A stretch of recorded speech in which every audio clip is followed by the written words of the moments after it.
So I was about 11 or 12 years old when my music teacher came up to me and said, "It's not gonna happen. You're musically illiterate." And I was crushed. But then one day in high school, I'm standing on the quad and I see this young lady and she's playing the guitar. And she's surrounded by people. I mean, everyone's mesmerized, just like I am. And she's glowing while she's performing. So a few minutes later, I go up to her and I'm just like, wow, that was amazing. Is it hard to learn how to play the guitar?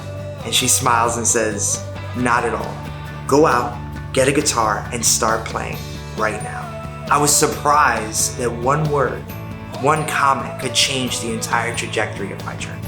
And now I stand before you with 12 plus years of playing, writing, performing, and teaching music on the guitar. Playing the guitar was the best gift I ever gave myself. It allowed me to find my truest voice. And I want to help you to find yours. So why don't you sign up today?